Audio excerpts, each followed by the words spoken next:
Welcome, स्वागत है आप सभी का। तो जो भी स्टूडेंट डीआरडीओ की परीक्षा देने वाले हैं, यूपीपीसीएल की या कोई सी भी परीक्षा देने वाले हैं, तो उनके लिए क्वेश्चन सीरीज काफ़ी इंपॉर्टेंट साबित होगी। तो ये जो बुक है सुदर्शन चक्र इलेक्ट्रीशियन थ्योरी की, उसके एक क्वेश्चन पेपर है, मॉडल टेस्ट है। तो आज अपना जो पहला मॉडल टेस्ट होगा उसके अंदर क्वेश्चन करेंगे।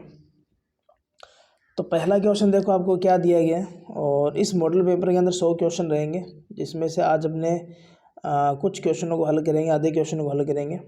पहला क्वेश्चन देखिए कि पावर फैक्टर को जब सुधारा जाता है तो कैपेसिटर की जो क्षमता जो होती है उसको किस में दिया जाता है। एक बात याद रखना है कि जो पावर फैक्टर जो होता है वो कम या ज़्यादा होगा, वो प्रतिघाती और पावर के कारण होगा। और प्रतिघाती दो प्रकार की होगी, एक लैगिंग होगी, लीडिंग होगी। और प्रतिघाती पावर का जो फार्मूला रहेगा, मात्रक रहेगा, वो केवीआर रहेगा। तो इस क्वेश्चन का केवीआर राइट आंसर होगा। ट्रांसफार्मर की रेटिंग अगर आपसे पूछ ले तो इसमें होगी। यूनिट की गणना kWh में किया जाता है, और भार की गणना जो करेंगे वो किलोवाट में करेंगे। तो यहाँ आपका डी इस क्वेश्चन का राइट आंसर होगा। अगला सवाल देखो क्या दिया गया। यदि हम एक वायर के खाली स्थान को दुगना करेंगे तो उसका प्रतिरोध दुगना हो जाएगा। तो अपने काम क्या करेंगे, जो रेजिस्टेंस है उसका फार्मूला लिखेंगे। देखो अगर आप लोग यहाँ से देखें, या तो उसकी रजिस्टिविटी डबल हो जाती है तो होगा, या उसकी लंबाई होगी। तो ऑप्शन के अंदर आप लोग देखेंगे तो लंबाई इस क्वेश्चन का राइट आंसर होगा। क्षेत्रफल यानी कि एरिया अगर आप लोग बढ़ाओगे तो रेजिस्टेंस घटेगा, और चालक होगा तो तापमान बढ़ने पर प्रतिरोध बढ़ेगा, बार पर डिपेंड नहीं करता। अगला क्वेश्चन देखिए। अगला क्वेश्चन है कि एक आर एल श्रेणी परिपथ है, तो उसका समय नियतांक किसके द्वारा दिया जाता है। देखो टाइम कांस्टेंट वो समय होता है जिसके अंदर, जिस टाइम के अंदर उसके अंदर जो धारा जो होती है वो मैक्सिमम वैल्यू की कितनी हो जाती है, 0.632%। अब यहाँ देखो अपने पास आर एल श्रेणी सर्किट है, तो उस समय इसका जो अपना जो आंसर होगा वो आएगा टाइम कांस्टेंट L/R होगा। इस धारा को मैक्सिमम मान तक पहुँचने में जो टाइम लगेगा वो 5 इंटू टाइम कांस्टेंट लगेगा, मतलब 5 इंटू L इंटू आर होगा। अगर ये कैपेसिटर होता तो C इंटू आर करते, ये थोड़ा सा ध्यान में रखेंगे। अगला क्वेश्चन देखिए। अगला सवाल है कि एक जनरेटर है, उसके अंदर लोड हीन वोल्टेज यानी कि नो लोड वोल्टेज है वो 230 है, लोड पर वोल्टेज 200 है। तो वोल्टेज नियंत्रण यानी कि वोल्टेज रेगुलेशन क्या होगा। तो यहाँ इसका जो फार्मूला अपने यूज़ करेंगे, वी नो लोड मतलब ओपन सर्किट, वी लोड यानी कि शॉर्ट सर्किट वोल्टेज, और नीचे भी शॉर्ट सर्किट इंटू कर देंगे 100। ऊपर 230 माइनस 200 करेंगे तो आएगा 30, नीचे आ जाएगा 200 यानी कि जो लोड पर वोल्टेज है, इंटू कर देंगे 100, और इसकी कैलकुलेशन करेंगे जब अपने पास आएगा 15%। तो यहाँ इस क्वेश्चन का जो राइट आंसर हो जाएगा वो हो जाएगा सी इस क्वेश्चन का राइट आंसर होगा। अगला सवाल देखिए। अगले सवाल में दे रखा है कि 3 चरण पावर को मापने की 2 वाटमीटर विधि में पावर फैक्टर 0.5 है, तो दोनों में से एक वाटमीटर की रीडिंग क्या है। देखो यहाँ 6 कंसेप्ट चलते हैं इसके अंदर, और अगर आपका एक वाटमीटर की रीडिंग है 0 तो उस समय आपका जो पावर फैक्टर आएगा 0.5 आएगा, और इस समय जो कलांतर जो होगा वो 60 डिग्री होगा। और जो 2 वाटमीटर विधि है इसका आप लोग स्टार में भी यूज करोगे और डेल्टा में भी क्या करते हो, यूज करते हो। दोनों विधियों के अंदर इसका यूज करोगे, तो इस क्वेश्चन का बी राइट आंसर होगा।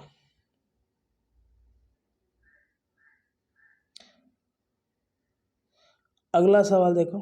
अगला सवाल काफ़ी अच्छा है।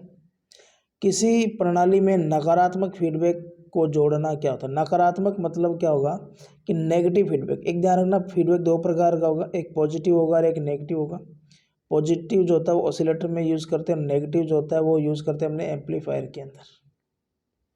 ठीक है, तो ये विरूपण को बढ़ाता है। ठीक है, बिल्कुल सही बात है। स्थायित्व को कम करेगा, गलत बात है। इनपुट प्रतिबाधा कम करेगा, बढ़ाएगा, और आउटपुट को कम करेगा। ठीक है, तो फीडबैक जोड़ना, तो इस क्वेश्चन का आंसर देखो, विरूपण भी क्या करेगा, बढ़ाएगा, डिस्टॉर्शन को कम करेगा। तो आपका डी राइट आंसर हो जाएगा। विरूपण जो होगा कम होगा, तो इस क्वेश्चन का डी राइट आंसर होगा। अगला सवाल देखो पॉजिटिव फीडबैक है। सवाल दिया गया कि धनात्मक पुनर्भ्रंश युक्त एक प्रवर्धक यानी कि एम्पलीफायर खाली स्थान किस में यूज करेगा, काम करता है। तो अभी मैंने आपको एक बात बताई थी कि जो पॉजिटिव फीडबैक जो होता है वो अपने ऑसिलेटर में यूज़ करते हैं, तो यहाँ आपका बी इस क्वेश्चन का राइट आंसर होगा। और ऑसिलेटर पता होना चाहिए कि वो युक्ति है जो एसी को डीसी में चेंज करती है, एसी की फ्रिक्वेंसी चेंज करती है। चॉपर जो होगा वो डीसी टू डीसी कन्वर्टर होता है। इन्वर्टर का काम जो होगा वो डीसी को एसी में चेंज करेगा। और cyclo converter AC to AC होता है। ठीक है, ये ध्यान में रखेंगे। अगला सवाल देखो क्या दे रखा है कि डायक का इस्तेमाल किस में करेंगे। देखो डायक की अगर मैं बात करूं तो डायक के अंदर जो सिंबल बनेगा वो इस तरीके का बनेगा। डायक जो होगा ये ट्राई का विमोचन यानी कि ट्रिगर करने में काम में करता है। और डायक के अंदर ध्यान रखना 3 परतें होगी, 2 जंक्शन होगी और 2 टर्मिनल होंगे। और डायक के अंदर इस प्रकार से इसकी स्ट्रक्चर होती है कि 2 डायोड विपरीत समांतर में कनेक्ट होते हैं। अगला सवाल देखिए। अगला सवाल आपको दे रखे कि इनमें से किस प्रवर्धक की क्षमता सबसे कम है।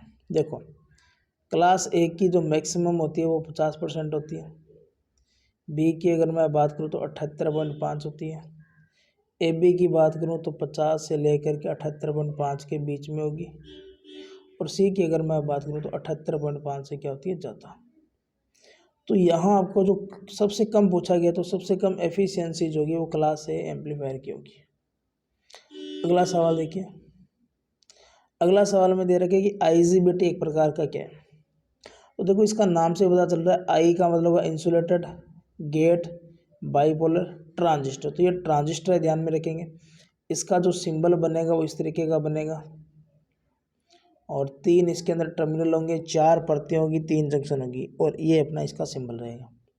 और आईजीबीटी के अंदर अगर आपसे पूछ ले तो किस किस के गुण होंगे, तो एक तो होगा मॉसफेट का और एक अपने पास होगा बीजेटी का।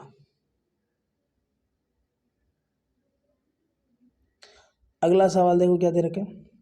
किसी परिपथ में प्रेरित्र और धारितीय प्रतिघात, यानी कि ये आपको जो वैल्यू दे रही है एक्सएल की है और ये एक्स सी की है, तो उसकी प्रभावी प्रतिबाधा क्या होगी।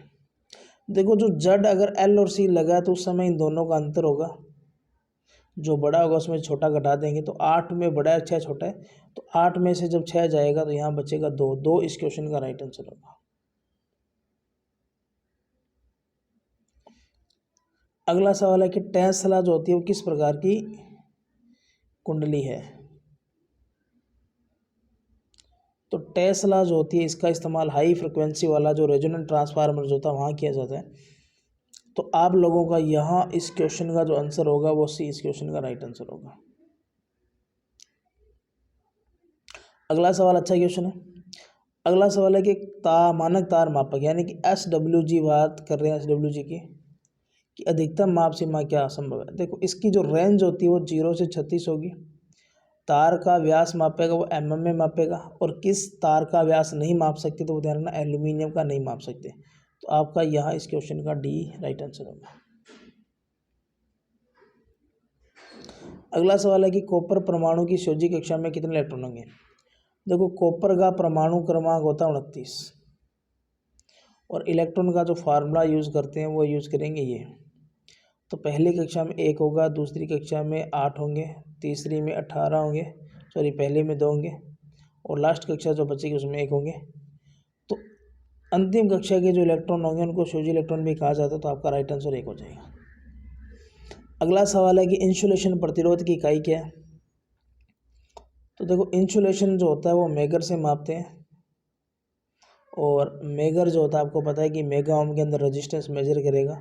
और इसको इंसुलेशन टेस्टर भी कहा जाता है। तो आपका डी राइट आंसर होगा। अगला सवाल देखो कि एल्यूमिनियम चालक होती है, इसकी चालकता क्या होती है। देखो एल्यूमिनियम की अगर चालकता निकालनी है तो आपको प्रतिरोधकता का पता होना चाहिए। प्रतिरोधकता जो होती है वो 2.86 इंटू 10⁻⁻8 होगी। इसको ऊपर लेकर जाएंगे तो ये प्लस की 8 बचेगी। इसको हल करके देखें तो 34 पॉइंट समथिंग आएगा, 0.34 समथिंग आएगा। तो लमसम इसको जब आप लोग महो मेगा महो में चेंज करेंगे तो लमसम आपका 35 आ जाएगा। तो ये आपका यहाँ से याद रखेंगे। और चालकता की जो यूनिट होती है वो ध्यान रखना महो प्रति मीटर होगी। और ये भी ध्यान रखेंगे। चालकता का जो निर्धारण करेंगे वो 20 डिग्री टेम्परेचर पर करेंगे। अगला सवाल है कि जस्तीकृत लोहे की सोल्डरिंग में आप लोग किस प्रकार के फ्लक्स का इस्तेमाल करते हो? गैल्वेनाइजिंग अगर आयरन है तो उसका अगर आप लोग करोगे तो उस कंडीशन के अंदर अपने जो यूज़ करेंगे वो करेंगे हाइड्रोक्लोरिक एसिड, ठीक है। इसके अलावा ध्यान रखना एल्यूमिनियम जो होगा उस पर सोल्डरिंग करते हैं तो सोल्डरिंग फ्लक्स जो होता है वो ARS-7 नाम का जो सोल्डरिंग फ्लक्स होता है उसका यूज़ करते हैं और LKP सोल्डर यूज़ करते हैं। अगला सवाल है कि चालक की धारा क्षमता क्या होगी? धारा वहन क्षमता क्या होगी? वहन है और 32 एम्पियर के रीवायरेबल फ्यूज से सुरक्षा प्रदान करते हैं। देखो एक चीज़ ध्यान रखना कि फ्यूज की रेटिंग ज़्यादा होती है, तो यहाँ अगर मेरे को केबल की रेटिंग निकालनी है तो आप लोग 0.81 × 32 कर देंगे तो 8 × 24 और 8 दूनी 16 यानी कि लमसम 25 के आसपास आएगा, 25 मिनट समथिंग होगा, तो आपका 26 राइट आंसर हो जाएगा। सी इस क्वेश्चन का करेक्ट आंसर है। अगला सवाल देखिए, अगले सवाल में दे रखा है कि नियॉन लैंप जो होगा वो विद्युत धारा का किस सिद्धांत पर काम करता है? तो नियॉन लैंप जो होगा उसमें विद्युत धारा का जो काम करेगा वो गैस विसर्जन जो प्रभाव होता है वो काम करेगा। तापीय प्रभाव पर अगर आपसे पूछ ले तो ध्यान रखना जो उद्दीप्त लैंप होते हैं वो काम करते हैं। चुंबकीय प्रभाव पर आपकी जितनी भी जो मशीनें जो होती है वो सारी काम करती हैं। रासायनिक प्रभाव पर अगर आपसे पूछ ले तो सेल बैटरी काम करती है। एक चीज़ मैं और बता दूं, चुंबकीय प्रभाव की जो खोज की थी वो की थी ओरेस्टन ने, और नियम अगर आपसे पूछ ले तो फेराडे ने दिए थे। तापीय प्रभाव की खोज जूल ने की थी, रासायनिक प्रभाव की खोज फेराडे ने इसके ऊपर नियम दिए थे। तो ये आपको यहाँ से याद रखना है। ये आज का क्वेश्चन है जो आप लोग करेंगे और इस सीरीज को अपने 2020 के सीरीज के नाम से चलाएंगे। इससे एक फ़ायदा क्या होगा कि आप लोग बोर भी नहीं होंगे और आपको हर प्रकार के क्वेश्चन मटेरियल मिलते रहेंगे। तो जंक्शन बॉक्स में किस प्रकार के वायर जॉइंट पाए जाते हैं? तो वायर जॉइंट आप लोग इस क्वेश्चन का आंसर कमेंट बॉक्स में लिखेंगे। अगली जो अपनी क्लास होगी जिसके अंदर मैं आपको इसके बारे में संपूर्ण जानकारी दे देंगे।